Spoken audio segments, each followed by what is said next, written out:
Hi, it's Hannah with WTI. For me as a mom, one of the greatest things is seeing my kids use their imagination and playing.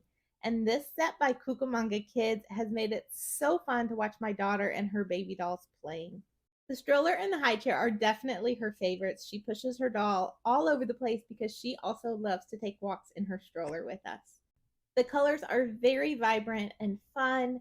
Everything was easy to put together. There's instructions in there, and once you have them, everything just pops in place really easily. The playpen connectors do have a certain way they need to go, so make sure you put those on correctly. Otherwise, it looks a little awkward. This is an 18-inch doll in the playpen, so she's a little big for it, but my daughter doesn't care. She uses all of her baby dolls in this, and it works with all of them. The pieces are lightweight, so my daughter has been moving these all over the house. She puts her high chair in the living room if we're eating in there.